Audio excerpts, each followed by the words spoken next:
नमस्कार, मैं हूं सुलभ कुमार शर्मा और छत्रपति में आप सबका हार्दिक स्वागत करता हूं।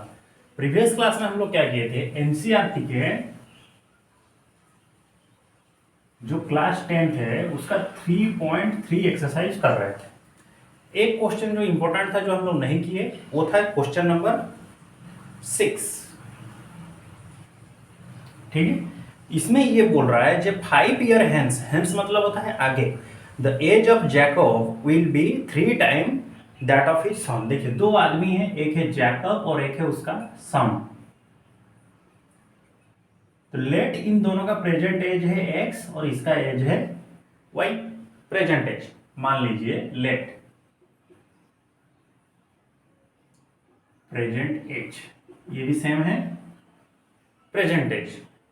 जैकब का कितना है x, उसके बेटे का कितना है y। फिर उसने क्या पूछा, will be 3 times 5 year hence. Hence मतलब क्या होता है आगे। 5 ईयर हेंस जैकब का एज कितना होगा, x प्लस 5। सीधी सी बात है भाई, आज मेरा एज अगर 20 साल पूरा होता है तो अगले 5 साल में मेरा एज कितना हो जाएगा, 25। ऐड करूंगा ना मैं। ठीक, उसके बाद उसने क्या बोला, 3 टाइम्स बोल दिया। कंडीशन नंबर 1 में बोला 5 साल बाद जैकब का एज क्या हो जाएगा, उसके बेटे के एज से 3 गुना ज्यादा हो जाएगा। तो इसको अगर हम लोग थोड़ा सॉल्व करने की कोशिश करें तो कैसे सॉल्व करेंगे। ये रहा x प्लस 5, ये हो गया 3y प्लस 15।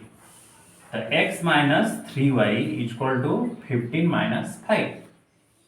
तो x माइनस 3y कितना हो रहा है आपका 10। ये हुआ इक्वेशन 1 और कंडीशन नंबर 1। सेकेंड बिट में ये बोला 5 ईयर एगो, मतलब क्या, 5 साल पहले। 5 ईयर एगो जैकब का एज कितना हो जाएगा, आज अगर x है तो x माइनस 5 हो जाएगा। उसी तरह उसके बेटे का एज कितना हो जाएगा, y माइनस 5। 7 टाइम्स बोल दिया है, मतलब जैकब का एज उसके बेटे के एज से कितना था, 7 गुना ज्यादा था। 7 5 से कितना होता, 35।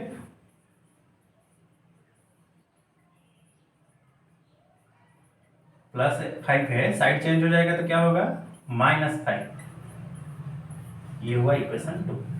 तो हमको क्या हुआ, इस क्वेश्चन में जो हम लोग सॉल्व किया था हमको दो इक्वेशन मिला, इक्वेशन नंबर 1 और ये वाला है इक्वेशन नंबर 2। अब जब इन दोनों को हम सॉल्व करेंगे तो जैकब का प्रेजेंट एज और उसके बेटे का प्रेजेंट एज मिल जाएगा। सॉल्व मैं किसी भी मेथड से करूं, substitution, elimination, cross multiply, 3 method है मेरे पास लीनियर इक्वेशंस को सॉल्व करने के लिए। मैं किसी भी मेथड का इस्तेमाल करूं और सॉल्व करूं, आंसर मेरा मिल जाएगा। मेरे को आंसर से मतलब है, ठीक है। तो इसको आप लोग स्क्रीनशॉट ले लीजिए, हम इसको इरेज कर रहे हैं, यहां से हम इरेज कर देते हैं। ये एक इक्वेशन रहा, इक्वेशन 1। मैं इसको एलिमिनेशन मेथड में सॉल्व करने की कोशिश कर रहा हूं।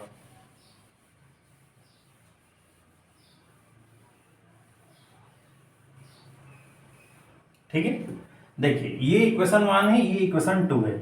यहाँ पर x भी है, यहाँ पर x भी है, तो एलिमिनेशन में कोई टेंशन नहीं है। अगर आप y के लिए सोच रहे होते, अगर y को कैंसिल करने की सोच रहे होते तो यहाँ पर 3 है, वहां पर 7 है, तो हम दोनों को 3 और 7 का एलसीएम लेना पड़ता, जो कि 21 होता, वो थोड़ा लेंथी होता। उसके बाद में हम समझाएंगे आगे चल के, ये एलिमिनेशन मेथड है। फिलहाल इसको यहीं से देख लीजिए, इक्वेशन 1 इंटू 1 करिए, x minus 3y equal to 10। ठीक है, मेरे को कोई चेंजेस नहीं करना, इसीलिए 1 मल्टीप्लाई किए, तो ये हो गया इक्वेशन 3।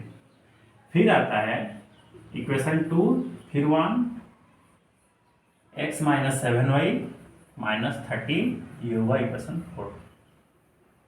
अब एक काम कीजिए, इक्वेशन 3 में से इक्वेशन 4 को आप माइनस करिए, तो ये माइनस हो जाएगा, ये प्लस, ये भी प्लस होगा, तो ये दोनों तो कैंसिल हो गए। सीधी सी बात है, plus minus cancel. Plus 7y है, ये माइनस है, तो कितना होगा 4y, और ये कितना हो जाएगा प्लस 30, ये 10, तो 40। तो y का वैल्यू कितना हो गया, बाई 4 करेंगे तो 10। मतलब जैकब का जो बेटा था उसका एज कितना निकला, 10 निकला।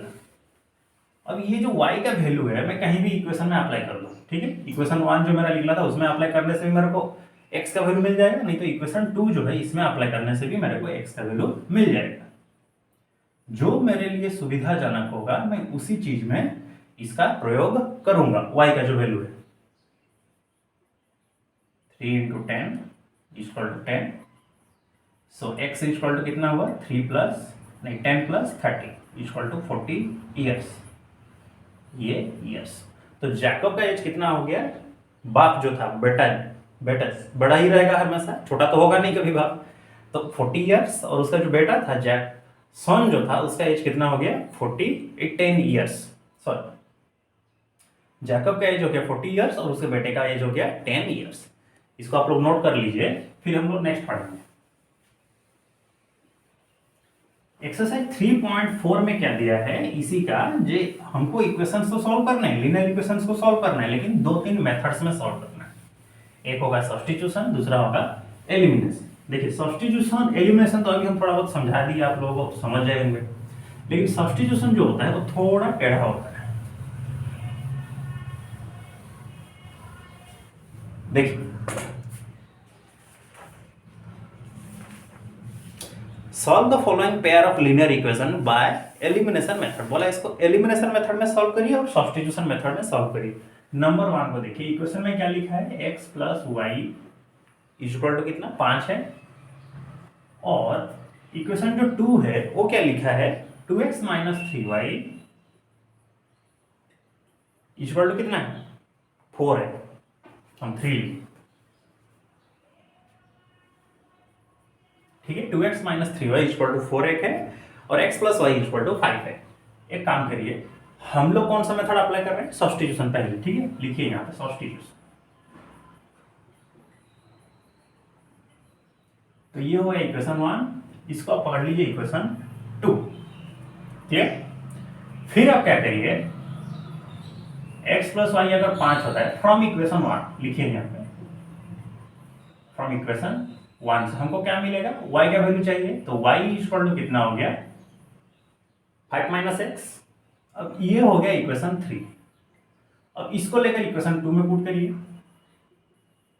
पुट इक्वेशन 3 इन इक्वेशन 2, तो ये कितना हो जाएगा 2x - 3y = 4, तो 2x तो रहा, -3 × y का वैल्यू कितना है 5 - x = 4, तो 2x = कितना होगा ये -15, -3 × 5 कितना होगा -15 होगा ना, और ये +3x = 14, तो 2x + 3x कितना हो जाएगा 5x, 4 ये माइनस है इधर आएगा तो प्लस हो जाएगा, तो ये हो गया 19/5, ठीक है। अब इसका वैल्यू लेकर आप इक्वेशन इसमें पुट करिएगा तो y का वैल्यू मिल जाएगा, पुट वैल्यू ऑफ इक्वेशन नहीं, value of x in equation 3 जो कि y का वैल्यू था, तो y = कितना होगा 5 - x था ना, तो 5 - 19/5, तो 5 आ गया, 5 5 क्या हो गया 25 - 19, 25 में से 19 जाएगा तो कितना बचेगा 6 बचेगा ना, तो ये हो गया 6/5। आंसर मिल गया मेरे को, दोनों x का वैल्यू भी मिला और y का वैल्यू भी मिल गया, तो ये आपका सॉल्यूशन है किसका सब्स्टिट्यूशन मेथड के हिसाब से। फिर से समझिए, दो इक्वेशन हमको क्वेश्चन में देगा, ठीक है। दो इक्वेशन में से हम क्या करेंगे, पहले इक्वेशन में से हम y का वैल्यू को निकालेंगे, ठीक है। y के वैल्यू को लेकर के हम इक्वेशन सेकंड में पुट करेंगे, तो उससे क्या होगा हमको x का वैल्यू मिल जाएगा जो कि यहाँ पर मिला। जब x का वैल्यू मेरे को मिल जाएगा तो इक्वेशन इसको लाकर हम इक्वेशन 3 में पुट करेंगे जहां पर हम y का वैल्यू निकाले होंगे। जब पुट कर लेंगे तो हमको y का वैल्यू भी मिल जाएगा। अब समझ गए आप लोग, स्क्रीनशॉट ले लीजिए। नेक्स्ट हम इसी मेथड को, इसी क्वेश्चंस को हम लोग एलिमिनेशन मेथड में करने की कोशिश करेंगे।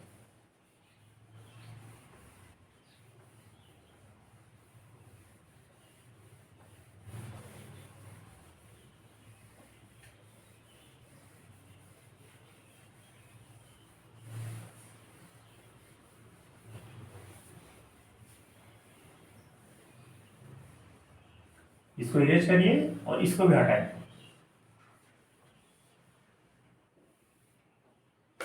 देखिए कौन सा मेथड है, अब एलिमिनेशन। देखिए एलिमिनेशन का डिक्शनरी मीनिंग क्या होता है, हटाना, माइनस करना, कम करना, यही चीज है। तो देखिए एलिमिनेशन जब करने से पहले हम लोग क्या करेंगे, इसका जो भी चीजों को हम एलिमिनेट करना चाहेंगे, एक्स को या फिर वाई को, उसको हम लोग सेम करने की कोशिश करेंगे। ठीक है, यहाँ पर अगर मैं एक्स को हटाना चाहूंगा तो यहाँ पर अगर 2x है तो मैं यहाँ पर भी चाहूंगा जो ये 2x हो, तो ये हो गया इक्वेशन 1, वो हो गया आपका इक्वेशन 2। अगर मैं y को हटाना चाहता हूं तो यहाँ पर y सिंगल है, वहां पर 3y है, तो सिंगल को मैं 3y करने की कोशिश करूंगा। जो मन में है उसी को आप एलिमिनेट कर लीजिए। ठीक है, तो पहले देखिए यहाँ पर है प्लस है, वहां पर माइनस है, तो एलिमिनेट करने में आसानी होगा।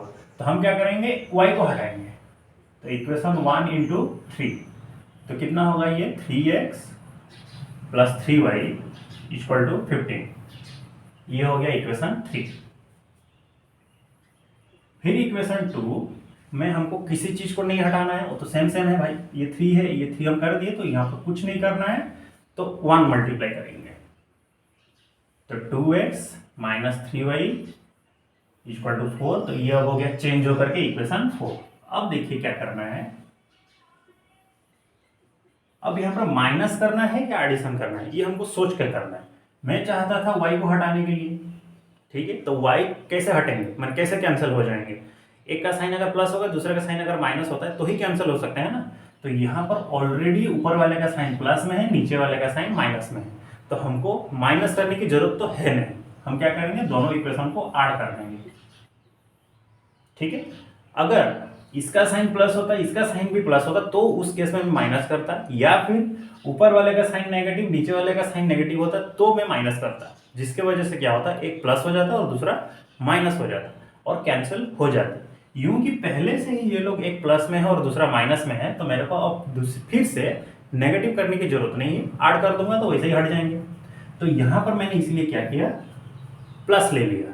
कुछ केसेस में आपको माइनस दिखेंगे, तो कैसे समझ गए, देखिए ये प्लस माइनस हट जाएंगे, ये 3x है, ये 2x है, तो कितना हुआ 3x प्लस 2x, ये हो गया 19, तो ये हो गया आपका 5x इक्वल टू 19।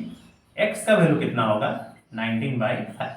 अब जब आपको x का वैल्यू मिल जाता है, आप इसको लेकर के इक्वेशन 1 में पुट करिए, नहीं तो इक्वेशन 2 में पुट करिए, आंसर आपको उतना ही मिलेगा।